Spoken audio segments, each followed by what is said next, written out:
স্বাগত একাত্তর খেলা যোগে আপনাদের সাথে আছি খালিদ জামিল। ঘরোয়া ক্রিকেটে বাজে মানের উইকেট, আনইভেন বাউন্সের কারণে ব্যাটাররা বড় ইনিংস খেলতে অভ্যস্ত নন।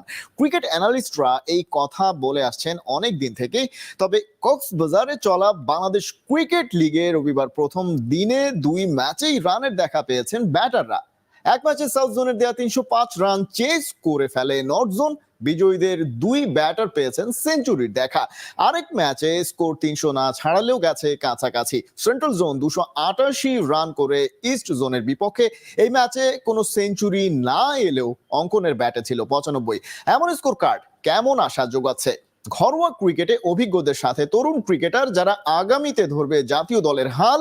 তাদের কাছ থেকে কি 5-7 বছর পর এখনকার চেয়ে বাড়তি কিছু প্রত্যাশা করার আছে?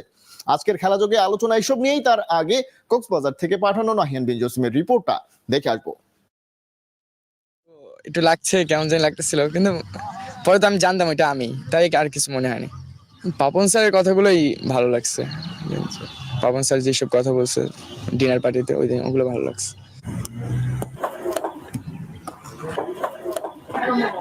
এশিয়া কাপে man of the tournament, man of the final, একই সঙ্গে হাইস্ট রান গেটার 378 রান করেছেন একটা টুর্নামেন্টে। বাংলাদেশের টেকনাফ থেকে তেতুলিয়া সবাই মোটামুটি আশিকুর রহমান শিবলির নামটা জেনে গেছে যারা কিনা ক্রিকেট ফলো করে।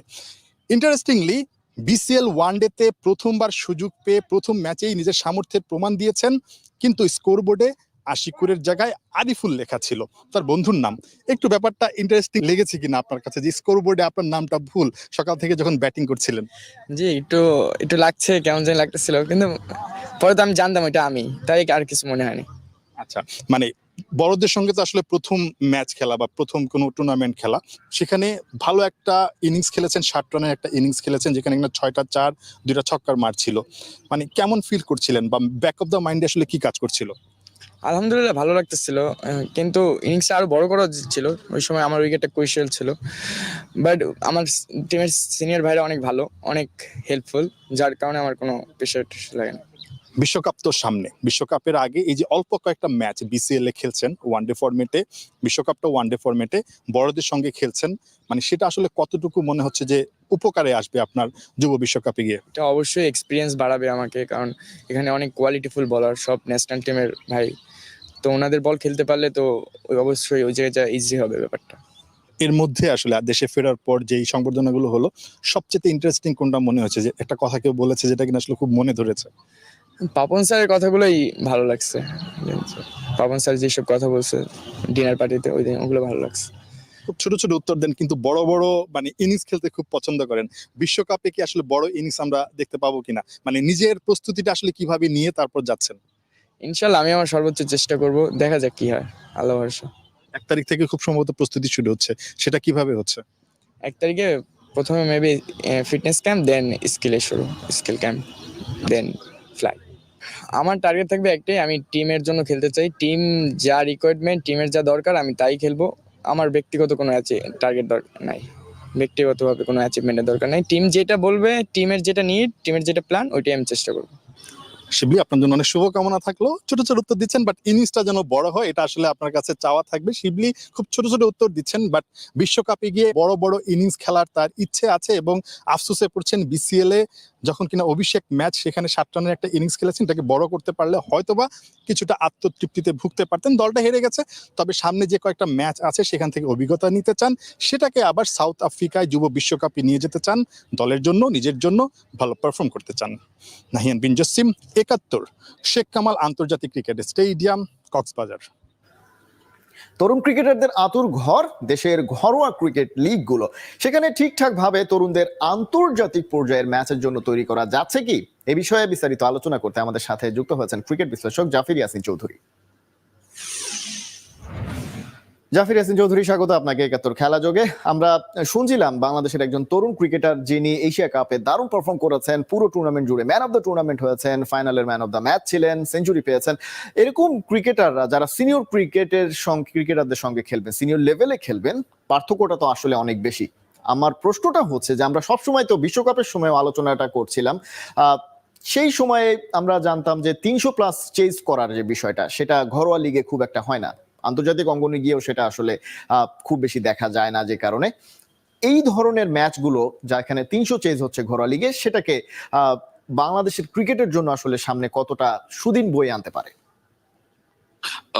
প্রথমত আমরা যদি বাংলাদেশের লাস্ট 2-3টা বছর ধরে দেখি, লাস্ট টি-20 world cup, last Asia cup, last world cup, আমরা কিন্তু দেখতে পারি যে যখনই একটা বিশাল টার্গেট স্কোরবোর্ডে ছিল, মোস্ট অফ দি টাইম কিন্তু বাংলাদেশ চেস করতে পারে নাই। এন্ড এই জিনিসটা কিন্তু এখন থেকে না, যখনই আমরা আওয়ে কন্ডিশনে একটা বড় টার্গেটে whenever we have chased a big target, তখনই কিন্তু আমাদের সাথে এই সমস্যাটা হয়েছে। সো প্রথমত I think that's a major problem for us. But হ্যাঁ, এখন যেভাবে আমাদের পিচ গুলোকে ডেভেলপ করা হচ্ছে, I think honestly that's incredible. এইভাবে যদি আমরা পিচ গুলোকে ডেভেলপ করতে পারি, obviously I am not saying that সবগুলো পিচই হাই স্কোরিং পিচ হওয়া উচিত, but I think if there some high scoring pitches, যদি আমাদের ব্যাটসম্যানরা ওখানে ব্যাটিং করতে ইউজ টু থাকে at that moment of time, আমরা কিন্তু যখন ইন্টারন্যাশনাল স্টেজে যদি কখনো সেই টাইপের পিচ আসে, আমরা কিন্তু অনেক ইউজ টু থাকবো এবং we can make the score very big. So I think এই যে ছোট ছোট চেঞ্জেস গুলো, এগুলো কিন্তু আমাদের পারফরমেন্সে অনেক বড় বড় একটা ইম্প্যাক্ট রাখে। এবং I believe the way BCB have been developing this things, I think that's incredible. And with players like Shibli coming up, I think তারা যেভাবে আন্ডার 19 ওয়ার্ল্ড কাপটা, এশিয়া কাপটা খেলছে, I think honestly that was incredible. তারা কিন্তু each and every single batsman basically performed apart from I think one opener, এবং that shows that তাদেরকে যেভাবে প্রিপেয়ার করা হয়েছে, I think that was very good. Obviously whenever you are playing against teams like UAE, then India, Pakistan, Sri Lanka, Afghanistan, I think and you are winning that cup, that shows a lot of credibility. So overall I think এই যে ছোট ছোট ব্যাপারগুলো, that helps the infrastructure in a larger way, and I think এই যে changes গুলো, I think in future even it will help us in a lot of ways. And বড় innings honestly, খেলার যে অভ্যস্ততার কথা আমরা বলছি, সেটা তো ব্যাটারদের ক্ষেত্রে, কিন্তু যদি উইকেটের মানটা খুব একটা ভালো না হয়, যদি বোলাররা দেখছেন যে তাদের প্রতিপক্ষ 100-র নিচে অল আউট হয়ে যাচ্ছেন, উইকেটে প্রচুর আনইভেন বাউন্স থাকছে, স্পিনিং ট্র্যাক, অনেক বেশি স্পিনিং ট্র্যাক হচ্ছে, ব্যাটই করা যাচ্ছে না, সেক্ষেত্রে আসলে বোলারদের পারফরমেন্স, সেই জায়গায় তো আসলে বোলাররাও তৈরি হয় ঘরোয়া লিগগুলোতে, বোলারদের পারফরমেন্সে এই ধরনের উইকেট গুলো যেখানে ব্যাটাররা রান করতে পারে না, বোলারদের পারফরমেন্সে আসলে কি ধরনের প্রভাব ফেলে?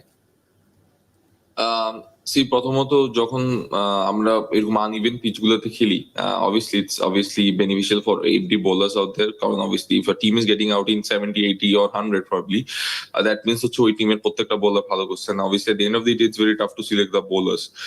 আপনি কিন্তু অ্যাকচুয়াল মেরিটের উপর বোলারদেরকে সিলেক্ট করতে পারবেন না, because obviously if a team is getting out in 70, 80 or 100, it doesn't mean that the bowling side is actually very great. I think it's more that the pitch is not good probably, or probably the batting side have got a very bad day in the office. So I think out of all this it's very tough to select any bowler out there. But হ্যাঁ, আপনি যখন কোন একটা বোলারকে tough সিচুয়েশনে challenge করবেন, এবং কোন bowler যদি সেই টাফ সিচুয়েশনটাকে ইউজ করতে পারে, ইউটিলাইজ করতে পারে, I think honestly that's incredible. Because obviously at the end of the day, যখন আপনি একটা ব্যাটিং হেভি নিয়ে এসে, whenever you have got a very good bowling figure, at that moment of time it shows যে আপনার ক্যালিবারটা কতটুকু, আপনি কিভাবে জিনিসটাকে ইউটিলাইজ করতে পারেন। If you are doing good in a batting track, that means that you have got that skill, you have got that edge over any other bowler. So I think it's very easy to select the bowlers. But at the end of the day, if you're planning to play some matches where it's very much bowling friendly, the target is somewhere between 70 to 100, probably 50 overs a game, it's somewhere close to 200 or probably 220, 180. At that moment of time, honestly, it doesn't show the caliber of a bowler, because I believe at that moment of time প্রত্যেকটা bowler ওই টিমে ভালো করতেছেন। It's not only for one team, I think it's for every single team যারা হচ্ছে টুর্নামেন্টে খেলতেছে। So at the end of the day, I think it's very good যে আপনার যখন পিচ গুলো ভালো থাকে, আপনার যখন একটা ভালো কন্ডিশন, একটা স্পোর্টিং কন্ডিশনে থাকে, at that moment of time একটা বোলারদের জন্য একটা চ্যালেঞ্জ থাকে, ব্যাটসম্যানদের জন্য একটা চ্যালেঞ্জ থাকে, এবং at that moment of time আপনি জিনিসগুলো অনেক ইজিলি সিলেক্ট করতে পারেন। It becomes very easy for the selectors as well. এবং আপনি আওয়েতে যে টিমে বা যে কন্টিনেন্টে খেলতে যাচ্ছেন, আপনি সেই কন্ডিশনটা বুঝে আপনি আপনার বোলারদেরকে ওভাবে অ্যাকর্ডিংলি সিলেক্ট করতে পারবেন। আপনার যত ভ্যারাইটি অফ পিচেস থাকবে, আপনার at the end of the day সেটা আপনার ডোমেস্টিক একটা it will take on to a different level. And also যে পিচেস বা আপনি যে ডেভেলপমেন্ট গুলো করতে থাকবেন, I think that will have a greater impact in overall infrastructure of Bangladesh cricket. কিন্তু So I think, জাফির, আমরা দেখি যে অনেক সময় দেখা যায় যে 50 ওভারও কোনো দলে ব্যাটিং করতে পারে না। 100-র নিচে একটা দল যদি অল আউট হয়ে যায়, তখন পরের দল হয়তোবা 25 ওভার 30 ওভারের ভিতরে সেই রানটা চেজ করে ফেলে। পুরো 50-100 ওভার ওয়ানডেতে খেলা হচ্ছে না ঘরোয়াতে, এরকমও হয় অনেক সময়, বেশিরভাগ ক্ষেত্রেই আসলে বাংলাদেশের ক্ষেত্রে। অর্থাৎ 22 গজে ক্রিকেটাররা পুরো 100 ওভার খেলছেন না, সেটা আসলে একটা অভিজ্ঞতার ঘাটতিও তৈরি করছে কিনা? 100%, এবং আই থিঙ্ক এই যে আপনার যে অবভিয়াসলি অপিনিয়নটা, আই থিঙ্ক দ্যাট রেজাল্টস যে আমরা লাস্ট এশিয়া কাপ বা ওয়ার্ল্ড কাপ বা টি20 ওয়ার্ল্ড কাপটা কিভাবে খেলছি, অনেস্টলি আমরা যদি ভালো পিচ গুলোতে খেলে ইউজ টু না থাকি, আমরা কখনোই একটা বিগার টার্গেট সেট করতে পারবো না। Not playing 100 overs is obviously a disaster at the end of the day. আমরা যদি if you look at the other countries, আমরা যদি ইন্ডিয়ার দিকে তাকাই, ইংল্যান্ডের দিকে তাকাই, আমরা মোস্ট অফ দি টাইম দেখতে পারবো তাদের যে ঘরোয়া লিগ গুলো হয় ওখানে কিন্তু most of the time at the 70 to 80% of the time runs কিন্তু it's always for an example in a 20 overs game it's always somewhere between 160 to 180, এবং ওইসব টার্গেট গুলো চেস করতে যখন আসে টিম, তখন ওই he needs to at least face probably 18 to 20 overs somewhere. So এইসব যে চ্যালেঞ্জ গুলো থাকে, I think it makes a different environment, it makes আপনার একটা different experience gain করা হয় and you understand a lot, but obviously at the end of the day যখন আপনার pitches গুলা it's completely bowling friendly probably, যখন হচ্ছে it's completely different to the other parts of the world, তখন জিনিসগুলো অনেক ইজি হয়ে যায়। আমরা যদি এখন ইন্ডিয়াতে দেখি বা প্রবাবলি আমরা যদি নিউজিল্যান্ড, অস্ট্রেলিয়া বা ইংল্যান্ড, পাকিস্তান এইসব কন্ডিশন গুলোকে আমরা যদি দেখি, আমরা দেখতে পারি যে obviously at the end of the day অনেক রানস হয়। ইভেন ইন ইউবি যেখানে আমাদের আন্ডার 19 বয়সটা জিতে গেছে, I think the runs were honestly very decent because obviously they were playing the under 19 Asia cup. So এইসব যে ছোট ছোট চেঞ্জেস গুলো, লাইক আই সেড, যে this creates a bigger impact. অনেক রানের কথা বলছিলেন আপনি জাফির, কিন্তু আমরা এই সময়ের ক্রিকেটে দেখি যে স্ট্রাইক রেট সীমিত ওভারের ক্রিকেটে অনেক বড় একটা ফ্যাক্ট হয়ে ওঠে।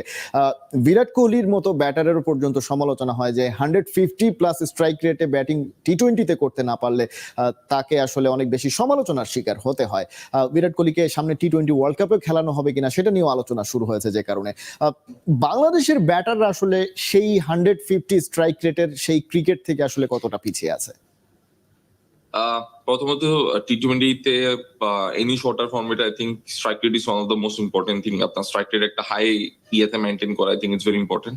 বাট আমরা যদি বিরাট কোহলির কথা বলি, বিরাট কোহলির যে রোলটা থাকে টিমের মধ্যে, I think it's more about taking the game forward, ইনিংসটাকে একটু লম্বা করে এবং একটু kind of anchor role play করে। এবং the way Virat Kohli plays, I think it's important for Indian cricket team and also it's very important for Royal Challengers Bangalore. যখনই সে খেলতেছে, he tries to make sure that he makes the innings as big as possible. So the type of role he plays, I think whatever strike rate he have, I think I don't have an issue with that. এবং আমি বিশ্বাস করি বিরাট কোহলি টাইপের যে প্লেয়াররা আছে, I think they should be in every single team. That helps the team in a larger way. But at the end of the day, apart from 1-2 players in the team, I think it's very important যে বাকি যারা প্লেয়াররা আছে তারা যেন ওভাবে তাদের ইনিংসটাকে with a bigger strike rate they can make it big. Otherwise it doesn't make a good impact in the team. For an example, আমরা যদি রিসেন্টলি ওয়েস্ট ইন্ডিজ ভার্সেস ইংল্যান্ডের টি20 সিরিজটা দেখি, ওখানে কিন্তু টার্গেট অনেক বড় এবং সেই টার্গেট গুলো চেজও হয়েছে। So that shows that nowadays at the moment in international cricket, if you want to do good, আমাদের কিন্তু সে বড় বড় টার্গেট গুলো চেস করতে হবে এবং সেই চেস করার অ্যাবিলিটি থাকতে হবে এবং মেক শিওর করতে হবে যে আমরা whenever we are bowling in those conditions, আমরা যেন সেভাবে we can face the challenge and we can make sure যে আমরা যেন এত রানস কনসিড না করি। At the end of the day, I think it's more about the balance. It's not only that you need to make sure that the strike rate is somewhere between 150 or 170 or 140. I think it's more about যে আপনি যখনই যে সিচুয়েশনে খেলতেছেন সেই সিচুয়েশনটাকে properly utilise করা, একটা ভালো decent strike rate maintain করা। স্পেশালি টি20 ফরম্যাটে সামটাইমস আপনার টিম আপনার থেকে 250 স্ট্রাইক রেট ডিমান্ড করবে, সামটাইমস আপনার টিম আপনার থেকে 120 130 স্ট্রাইক রেট ডিমান্ড করবে। I think it's more about যে at that moment of time কি ডিমান্ড পিচের বা কি ডিমান্ড কন্ডিশনে বা কি ডিমান্ড টিমের। অর্থাৎ ম্যাচ সিচুয়েশন বুঝে আসলে ব্যাটিংটা করতে হবে, সেটা যে কোনো ফরম্যাটেই হোক। এবং বাংলাদেশের ক্রিকেটে ঘরোয়া লিগগুলো যেখানে আসলে তরুণ ক্রিকেটাররা তৈরি হচ্ছে আন্তর্জাতিক ক্রিকেটের জন্য, সেই জায়গায় ট্রু উইকেট বা বিভিন্ন ধরনের উইকেটে খেলে অভ্যস্ত করাটা সামনের দিনগুলোতে আমরা আসলে প্রত্যাশা করতে চাই যে বিসিবি যে উদ্যোগটা নিয়েছে অ্যাটলিস্ট সেই জায়গাগুলো সামনে কন্টিনিউ করে। জাফির, আমাদের সময় একেবারে শেষ পর্যায়ে, আপনাকে অনেক ধন্যবাদ খেলা যোগে যুক্ত হওয়ার জন্য। দর্শক, আলোচনা করছিলাম বাংলাদেশের তরুণ ক্রিকেটাররা আসলে কোথায় তৈরি হচ্ছেন আন্তর্জাতিক ক্রিকেটের জন্য।